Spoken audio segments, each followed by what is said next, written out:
Okay, what's going on, everybody? Thank you for coming back to another episode of Happy Hour with Weston. Today, I've got a very special guest all the way from Portugal, right? That is right. Hello, everyone. Awesome. We got Alexandra Bonte. I think I said that right this time. You did. Bon Okay. dia. So, we talked a little bit over Instagram, and I thought it'd be a good idea to kind of talk about the different real estate markets. I'm learning that you're from Los Angeles and ended up in Portugal, so you have at least a good idea of what the real estate market in the U.S. looks like. And I obviously want to get into what drove you to go to Portugal in the first place and how that's all going. And then you also do VC, so venture capital. Is that correct? That's right. I do. In Portugal and in Awesome. Spain. That's right. Awesome. So we're going to get into all of that. I want to ask you some questions as far as how maybe somebody who is a small business or individual can go and get some of the funding in those situations, because that probably is one of the hardest things that people run into. Everyone's familiar with the show Shark Tank and how that kind of plays out for people. It's kind of, we'll get into all that. But thank you for taking time out of your day to do this. So I wanted to start with, so you're the founder of Bonte Filipidis. There you go. That's right. My business partner is Greek, so it's Filipidis. That's right. Okay, awesome. So you're a luxury real estate agency. So Correct. I do a lot of I do some in the higher price points out here in Texas. So I've had a few listings that have been million and up. My sweet spot tends to be some of the, I do a lot of fix and flips, rehabs, investors that are looking for rentals. That's what's been good for me. So I wanted to kind of start there as far as how did you, when you got into real estate, what drove you to the luxury market versus all of the other, sectors you could have went into? Sure. So I didn't start in luxury. Let's just say that I started in the medium range, which is around the 400, 500,000. It's in euros. So that'd be about $600,000 round about at the time. And then I worked my way up from there. So let's just say that I was arriving from Paris and London, where I previously lived, and I was kind of bringing my network of clients. So with that, meant that they were looking for higher end properties, which immediately put me into that scale of, okay, we've gone from smaller properties to understand the market, to understand how it works, just the basic transactions and the learning curve, to straight the second year in up into the 2 million plus range. But it How did was take that? me that year. Okay, I was going to ask, how was that learning curve? Because that's obviously a transition and something that I don't want to say struggling with, but I did switch companies to kind of like get into more of the luxury market. And sometimes I feel like you have to almost bite the bullet as you go through that learning curve. And maybe, I don't know, how was that for you? I Was mean, there struggles? it was the Wild West for me. Let's just say I had at the beginning. It's not. I was learning on the way, so I just kind of got pushed into it. And when you don't really have a choice, you kind of think, well, this is what I'm doing now. Hmm. So, and I'm an entrepreneur. I'm working for myself. I have to pay my own bills. So you kind of think, well, I have to. I have to sort it out. So I have to learn the skills. I have to learn about the architecture, these type of properties, and especially where to find these high net worth individuals. So very Yeah. much so. Yeah. Awesome. Yeah. And I think that's one thing I've noticed throughout my career is like if I don't have to make something work, a lot of times I don't make it work. But when you have no other option, it seems to work There you itself go. out. It's funny how it goes. So you're in, I checked out your YouTube channel a little bit, and you do a really good job as far as showing people what it looks like to reside in the Portugal area. What Tell me a little bit about, like, is your clients in that area? Do you get a lot of people that maybe it's like their second home or vacation home, or what brings people out that way to Portugal? So to be honest, actually, Portugal, different to what you would think, it's mainly primary homes. So people coming Mm, from, a lot of our clients are from the US that have decided to relocate to Portugal. So this will be their primary home. Same thing as the French wave. So it's not just vacation homes. It really is, this is going to be their place of residence. And why do I say that? You can say that by the amount of international schools that are popping up, very difficult to get places into. So you can see that people are really relocating their families here. And even the younger generation of digital nomads are actually living in the country as well, okay, much more than very just cool. buying holiday homes or renting holiday homes. Got it. So I'm going to go a little bit off script because I'm just curious on this past year, right? I'm sure you've kept up with what's going on in the U.S. I mean, What yeah. a crazy year we for just the watched it right now. So yeah, we were yeah. watching it live right now. So yeah, yeah, Yeah. So yeah. as a resident here, I'm really happy that it's gone the way it has, because it was Same here. yeah. So just to be clear on that, but it was a really crazy year for real estate in Texas and in the US. And for me, it was my best year in 2024, but it's because I switched and I went with a lot more investors. Mhm. What I noticed is obviously you had a lot of people that uh, were uncertain about the election, and then we had higher interest rates, Mm. and you had just a ton of people on the sidelines. So just about everybody that transacted last year seemed to be like investors or cash. But obviously in Portugal, like I don't know, I'm not up to speed with the current events out there and what's going on. But what was y'all's 2024 like? I mean, did y'all have any challenges like similar to us? Yeah. Well, that, I mean, that affected because my market is very, I mean, it's about 70% American on my high end. So that really did Mm, affect me as well and my agency, because a lot of the buyers were kind of on standby, not knowing okay. what's going to happen. They wanted to wait for the elections prior to buying. So that really put us on halt this year compared to the last year's. Also, we had two other big changes in the government in Portugal. The first thing, they stopped the tax regime, the beneficial tax regime, which is a non-habitual residency, which is at 0%, then taxed at 10% on any foreign income. Now they're reinstating a new law at 20%. Hasn't gone through yet, but there were these changes, and then the golden visa, whereby you could buy real estate for 500,000 euros and then receive a golden visa, allowing you to live in Europe, and then of course ask for a passport. So all this kind of stopped last year, which made investors very uncertain about investing into the country. Now, what saved Portugal, let's say, are many other reasons. So let's say it's politically stable, far from any war zones as well, climate, all the rest of it, plus the boom of the tech surge, what's happening at the moment, that kind of saved the country. And especially the people that are already, the expats that are already living there, brought on more people because they kind of Okay. spread the word of how nice it is. However, it was not as good of a year as it was in 2023. And I do Okay. predict that 2025 will be better thanks to the elections as well. Okay. So, Do you think 2025 is going to be better? Like, I think there's a consensus for people in the industry that it'll obviously be better than 2024. Do you think it'll be better than 2023? I do think so, because I think that inflation is going to go down, interest rates are going to go down as well. So that will lead to higher spending power and people Hmm. purchasing.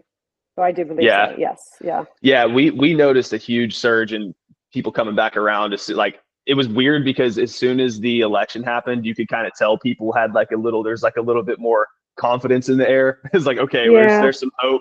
And then, but the thing that sucked was it like went straight from that to the holidays. So it's like as soon as the election's over, we're like, hell yeah, we're gonna get some business. Everybody's gonna come around, and we have And then it Thanksgiving. stops. Exactly. Then everything Yeah, goes. and Exactly. It's then kind of the same for us, let's say. There's a lot of people yeah, looking around over the last couple of months, but not necessarily biting the bullet and going for it. So I think now hmm people are going to start coming in, and they'll probably start buying before the prices go up again. So I do see that yeah. happening. We've noticed it a lot in like January alone. It started to pick up. Like I had listings that had just sat forever, and finally, people come They're around. So moving. yeah, Yeah. excited to Yeah. see that. So you have a really cool kind of overall like brand, because you aside from obviously the luxury real estate, and then we're going to get into some of the venture capitalists, but you're also like when you get into that level of luxury, I think in any part of the world, like you're almost selling like a lifestyle, right? Like with the marketing and the branding. So if you want to talk a little bit about that and how that's evolved and changed since you first got into the business and kind of how that served you, I think that Yeah. would be I super mean, beneficial.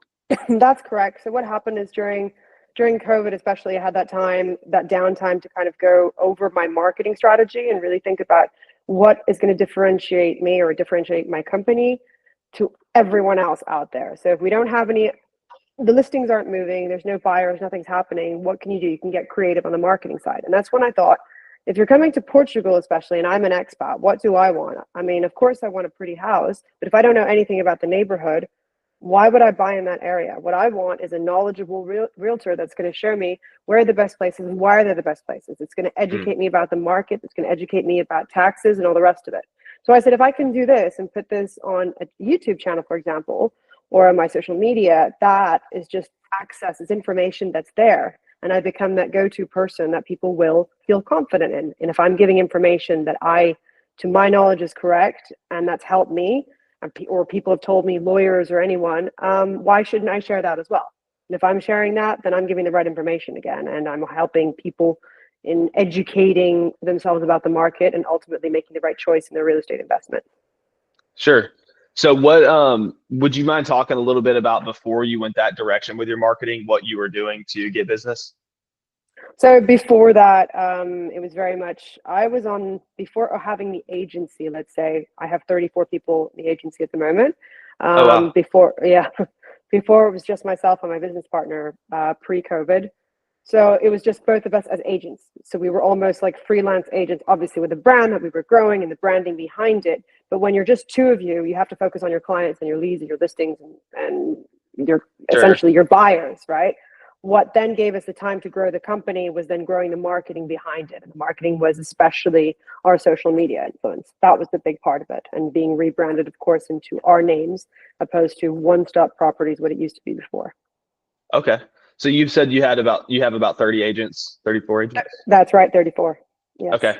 Talk a little bit about that, because this is a really tough industry to attract good talent and keep them. I mean, the turnover rate for agents is, aside from whether you can keep them on your team, I think the stats like 90% of agents are out of the business within 5 years, something like that is at least what I've been told. So what kind of challenges have you had in growing that, if any, and keeping people around or just understanding people's motivations? Sure. So some of our top agents have been with us since the beginning.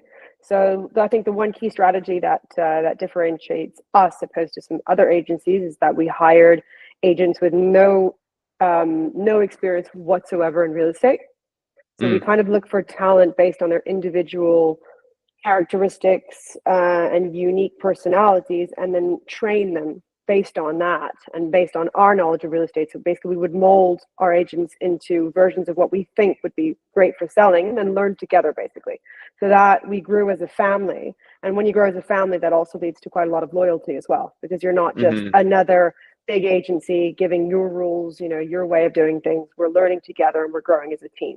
So that created loyalty, especially amongst the older agents, let's say, or the beginner agents. How do we attract new talent in general? Generally speaking, we offer a bit higher commissions than some of the other agencies, I would say. And also we offer, nice working conditions as well, where again, you're part of a brand, you're part of a family. So we'll do a lot of things together, a lot of workshops, a lot of trainings, and we make sure that each of our agents, their needs are listened to, and we try and help them. Awesome. Yeah, I think that you nailed it. It's I think that just you created a good, strong foundation, and that kind of good energy within the team that exists there kind of attracts other good people versus That's right.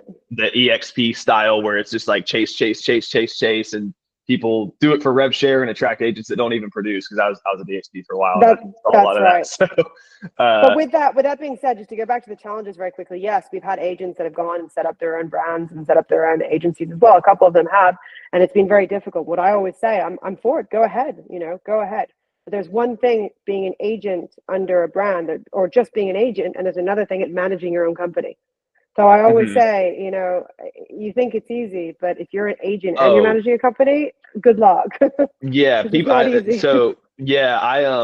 thought that I wanted to get into some of that. Like, people ask me all the time, like, I'm eligible to be a broker right now, but I just don't care to do it because, one, it's not really going to change my splits, and two, it's like I have enough agents calling me on a daily basis that I know how that goes. I did mentoring at EXP for a while, and I was like dealing with, I guess, just seeing like so many different agents and the way they view problems and how to solve them. And I'm just like, this is a whole nother monster. Like, I'm not even there yet, but it's just, you're splitting your time, and I don't know. It's really, it has to be so challenging to invest so much into agents not knowing, like, I'm not even saying not knowing, but understanding the nature of the business, and just like, I feel like you just have to put so much trust into whoever you're pouring your time into that I think it gets overlooked sometimes. Tell me a little bit about, so we talked about before we went on, I've never left the country. I'm in US, Texas, spend most of my time in Texas. So tell me a little bit about like Portugal and Ibiza. Only thing I know about Ibiza is that Mike Posner song. So tell me a little, like, what's it like over there for somebody that's never been? I mean, Portugal and Ibiza. Ibiza's in Spain, first of all. Portugal's a different country, essentially. They're Okay. totally different Whoops. places. I mean, that's Shows you okay. how much I know about That's geography. all right. I mean, it's very close. It's just an hour and a half by plane. So if you think about it, it's Okay. very, very close distance-wise. Portugal is a country in itself, so it's a great place to live all year long. It's the capital. Lisbon's the capital city. Then you have Porto, which is up north. I mean, it's not huge. It's not large, but it's a proper European city in the way that it works, and Mm. it's by the coast as well. So you have beautiful beaches, which is very nice, and it's very untouched. Ibiza is an island. It's an island off of Spain. So you have the Mediterranean Okay. Sea. You have beautiful beaches as well, but especially you have what's unique to Ibiza, let's just say, is kind of that party element of people go there for the nightlife, and especially, of course, there's a lot of the daytime activities and great hikes and everything else, but most people will go to Ibiza to kind of enjoy both, to be able to have Okay. that amazing nightlife and which are offer the best nightclubs in the world. So that's how Wow. you have kind of the mix of both. And of course, the island life of beautiful weather during the summer and being able to take your boat and swim out in the Mediterranean. Very cool. So, when did you move out to the Portugal area? About 12 years ago. Okay. What did I may have already asked this, but what again inspired that? So my husband at the time, he grew up in Portugal, and he took me there over a weekend, basically. I was fresh out of college and I looked around. I'm like, there's so much potential here. I mean, I'm coming from a gray city in Paris, which I was living before, rainy city to blue skies by the water. I mean, it's very much California. Okay. Like it's very similar to around Orange County, Carmel, or the all that part of California, which I'm used to. And I said, this is Okay. gorgeous. I mean, this is Yeah. absolutely amazing. Why wouldn't I want to live here? And it was super cheap when I moved 12 years ago. I mean, we're talking about prices that I'd never seen before, cheap. And of Wow. course, that changed over the years that we were there. With that being said, a lot of potential in the country as well, a lot of rundown buildings. You walk through the city, it was just empty, and that was because of the 2008 recession. So, with that, Okay. led to opportunity. Very cool. So how do you like the actual obviously the lifestyle seems really cool over there. Like you mentioned, you got Ibiza about an hour and a half away, and it's obviously a different culture. But what about, I mean, the whole the structure of it, like the taxes and the government, like how does that compare to, because y'all had a pretty wild government in LA. It's probably gotten That's worse since you very left, true. but That's very true. I mean, that's going to be specific to each country, basically. And there was an amazing regime in Portugal, a tax regime where you'd pay 0% on your foreign income. And that's what attracted a lot of foreigners over the yeah, last that's 12, pretty well, cool. let's say 10, 12 years. That unfortunately just stopped. So obviously that wave of people, we'd have a lot of retired people coming in or digital nomads, and they would pay zero taxes on Wow. their foreign income, which is incredible. Why did they stop that? Because I think the country had enough of people coming in and not paying taxes and basically just taking Yeah, advantage of living in the country and not working here, which I do understand, but I'm not really for the changes that they did, because obviously that affects my business too. sure. Um, so politically speaking, I'm I'm not Portuguese, so it's difficult for me to say. I think some things they did were incredible, especially to help come out of the recession. Now, what is difficult to understand are really the changes that they're making now at the moment Mm, by going back on that. So dramatically changing that from one day to another, taking away the golden visa. So they're less pro foreign investment. Whereas mm.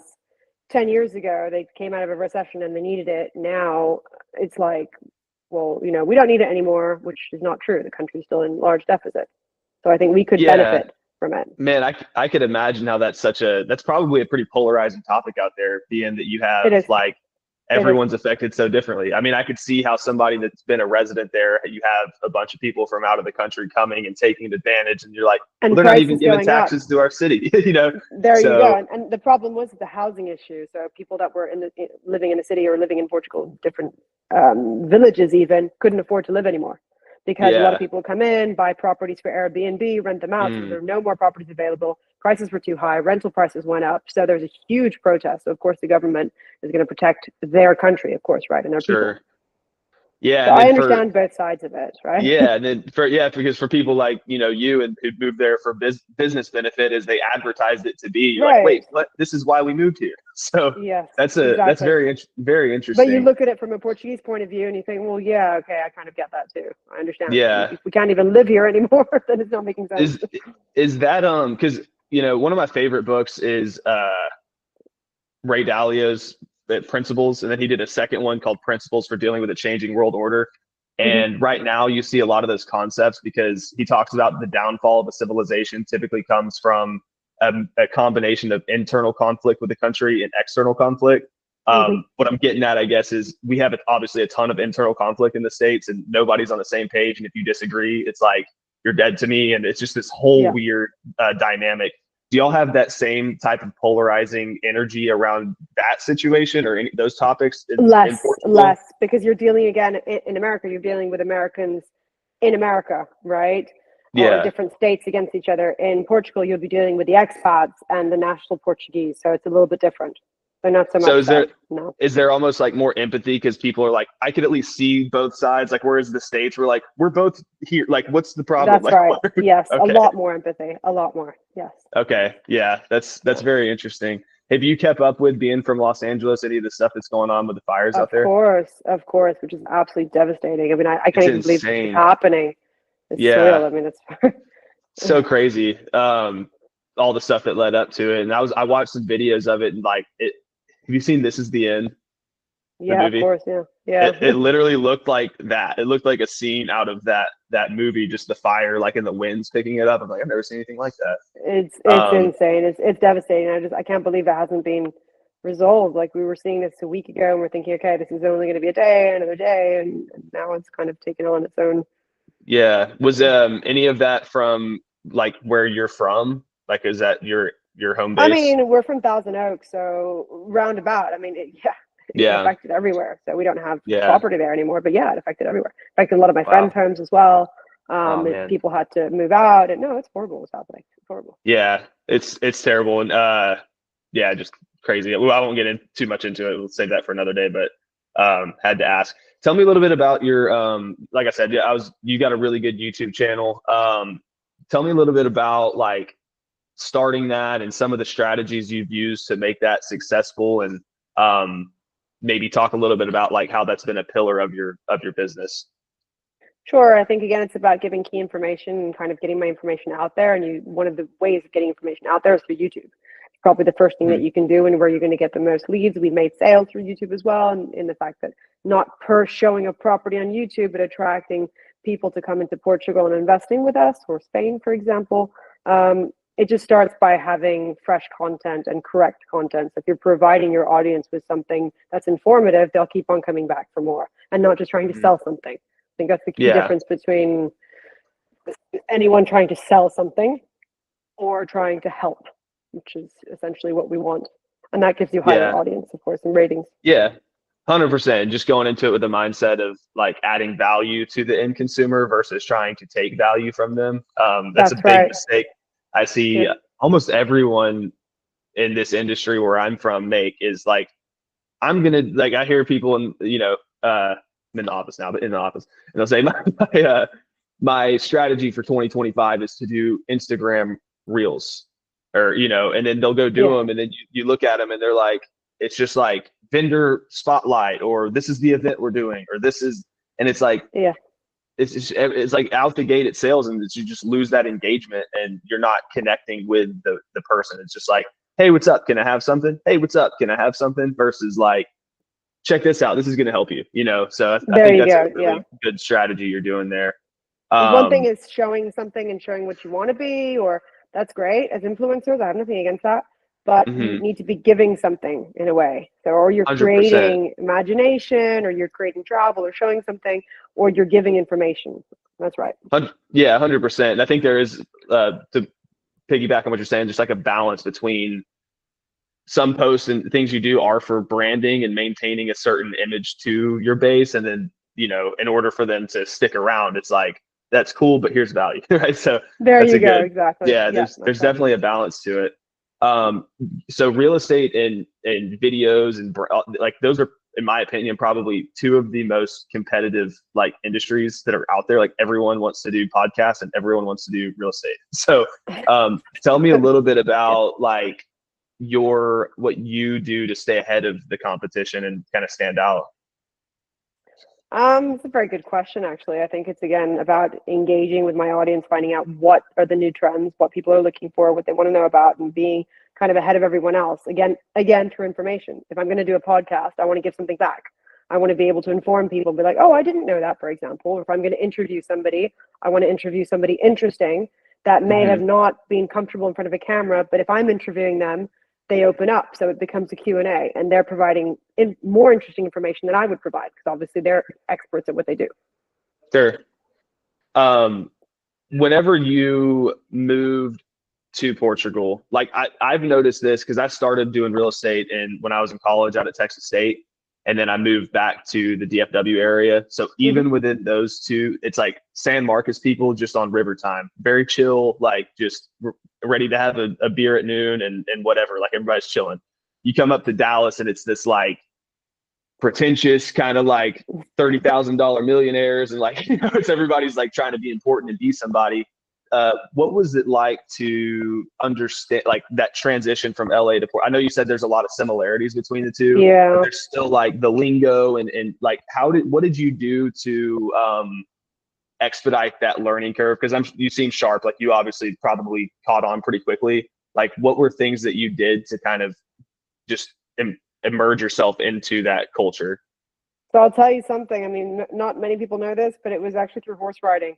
So I'm kind of from an equestrian background, and I kind of threw myself straight in Portugal and went into just riding horses and just learning the language, just speaking to people who didn't speak a word of English, and just learning and picking up kind of the language, the traditions. And through the equestrian world in Portugal, you get to learn a lot of the traditions, a lot of the culture of the country, because it's really important. I didn't know that when I moved there, but it became a large part of the country in itself. And through that, you get to meet a lot of the families and their traditions and their ways. And that kind of, through the first 2 years in Portugal, that was kind of my way in and my learning curve. And then, of course, real estate, similar to anywhere in the world, real estate, you need to understand numbers, you need to understand markets. But the most important thing was understanding cultural differences. Sure. And how to act. I may have misheard you there. Did you say you learned how to speak Portuguese? I did. What? Speaking to people. That's pretty really cool. Wow. So you just did you do? I didn't have a choice. Yeah. I didn't even think of that. That's a yeah. I was just thinking about like lingo and the way you talk, but that had to have been like, how long did it take you? 6 months. I learned German as well through horse riding in Germany. So same thing. Wow. If you're put in a situation, and I will ask anyone to do that, and that is absolute. I defy to do it. Go to a country you don't speak a language and nobody speaks your language. You have to make your way, and you just pick it up. It's like a child.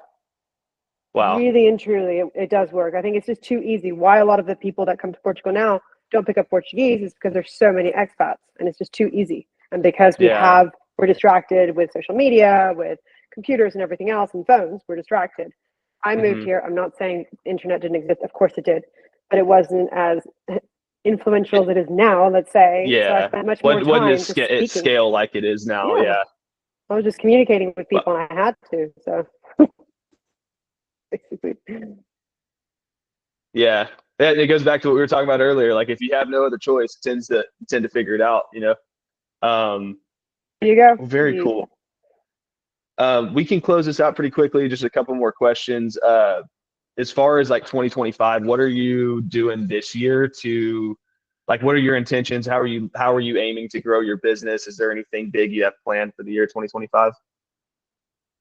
2025, I'm definitely growing my team. So I'm going to be giving a lot more responsibility to my team in terms of sales and leads. We have new team leaders as well. So we're probably going to double our team by the end of 2025, I would say. And I'm looking at a couple new markets as well, in the making, basically. Awesome. Yes. Yeah. Very cool. I think that pretty much wraps it up. Did you have anything you wanted to add for viewers that we could clip it up, or anything important you wanted to share before we go? The only thing is, as I said, I think it goes back to, if you want to do something, just throw yourself in it and don't give yourself an option to quit. That's it. Absolutely. I could not agree with you more. Well, cool. It was super nice to meet you. Where can people find you? You can find me on my on my social media, so my Instagram, which can be shared below, Alexandra Victoria Bonte, or on my YouTube channel as well, which is the same. Awesome. Yeah, I'll make sure to link that in the description. And yeah, best of luck to you in 2025. And maybe To you too. maybe if I have any clients looking to move to Portugal, I know who to call. So And likewise for Texas. Thank you so much. yeah, absolutely. All right. Have a good one. Bye. You too.